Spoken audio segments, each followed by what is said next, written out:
Aujourd'hui, on va parler de ces regards qui nous touchent. Avant ça, je vous invite à cliquer ci-dessous pour pouvoir télécharger votre soin alchimique bien-être. Donc si aujourd'hui vous sentez stressé, si vous sentez fatigué, si vous en avez marre de plein de choses, si vous avez du mal à avoir de la clarté dans votre vie, téléchargez ce soin alchimique et faites-le. Et vous allez voir que vous allez très vite retrouver votre énergie, votre élan, votre joie de vivre. Voilà, c'est juste incroyable. C'est un soin alchimique qui est incroyable et j'ai eu de nombreux retours, donc je vous invite vraiment à en profiter. Alors, ces regards qui nous touchent. La dernière fois, j'étais justement dans un soin alchimique et j'étais en train de parler du sujet qu'on allait traiter. Et une femme me dit, mais tu sais Peggy, moi j'ai très peur en fait du regard des autres et c'est quelque chose qui me tétanise et qui m'empêche de faire énormément de choses.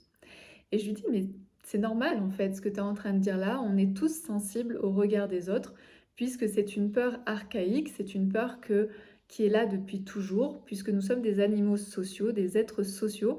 Et bien, si jamais on fait quelque chose et qu'on se sent désapprouvé, désaimé, par le groupe, par les autres, et bien on va se retrouver tout seul et si on se retrouve tout seul, eh bien on a beaucoup plus de chances de mourir en étant tout seul. On est vraiment des êtres sociaux, donc on a besoin d'être dans la société, on a besoin d'être avec les autres pour pouvoir exister. Et le fait de dire quelque chose, le fait de faire quelque chose, on peut être désapprouvé par les autres et donc on peut perdre cet amour et donc être mis de côté et donc être en mode survie. Donc à chaque fois qu'on se montre, à chaque fois qu'on fait quelque chose, il y a cette peur en fait de la survie qui arrive et qui finalement nous empêche d'être vraiment nous-mêmes et d'être vraiment dans notre authenticité.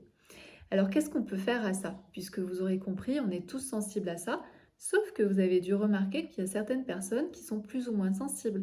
Il y a des gens qui osent plus facilement que les autres. Donc pourquoi il y a ce décalage?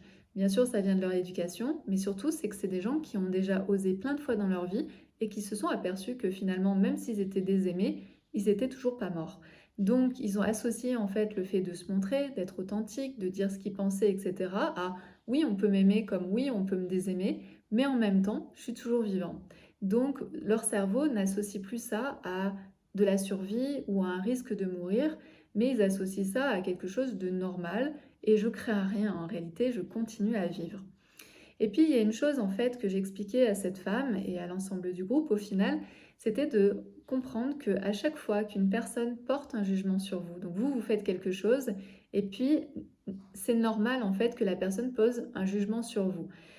Pourquoi? Et on le fait tous, on a tous en fait, quand il se passe quelque chose, on a tous en fait des pensées qui arrivent. Pourquoi? Parce que en fonction de notre éducation, en fonction de notre expérience, en fonction de ce qu'on a fait, en fonction de nos valeurs, etc., eh bien, on va porter un regard. Et qui n'est pas forcément un regard de critique, mais qui est juste un regard qui est tout à fait non objectif, qui est tout à fait subjectif. Et c'est normal, c'est l'être humain. Et donc, c'est pour ça que parfois, il y a des personnes que vous aimez bien et que d'autres personnes vont vous dire: «Ah mais non, mais j'aime pas cette personne». En fait, c'est parce que vous n'avez pas les mêmes filtres, vous ne regardez pas la même manière, vous ne regardez pas la personne de la même manière, avec les mêmes intentions, avec la même histoire, avec les mêmes expériences, avec les mêmes valeurs. Donc, si demain, il y a quelqu'un qui vous osez parler, sachez qu'en fait, la personne, quand elle va vous parler, quand elle va vous faire une critique ou quand elle va revenir vers vous, en réalité, c'est pas vous qu'elle critique ou c'est pas vous vraiment qu'elle regarde, mais c'est elle.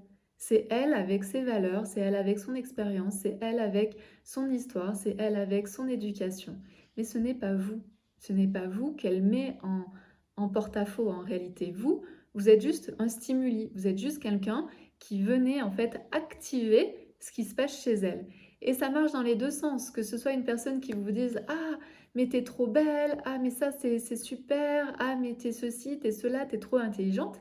La personne parle aussi d'elle. C'est-à-dire que quand elle vous voit faire telle chose et telle autre chose, vous peut-être vous l'inspirez et vous l'inspirez parce qu'elle a ça aussi chez vous. Et inversement, une personne qui va vous critiquer en vous disant: «Ah mais t'es nulle, ah mais tu sais pas faire ça», etc., elle parle aussi d'elle. D'accord? Donc quand vous aurez compris ça, que quand on porte un regard sur vous, la personne ne peut pas porter un jugement objectif sur vous, mais elle va forcément porter un jugement subjectif sur vous et que ce soit un regard positif, bienveillant ou un regard négatif est merdique, eh bien de toute façon la personne parle toujours d'elle et non pas de vous. À très bientôt.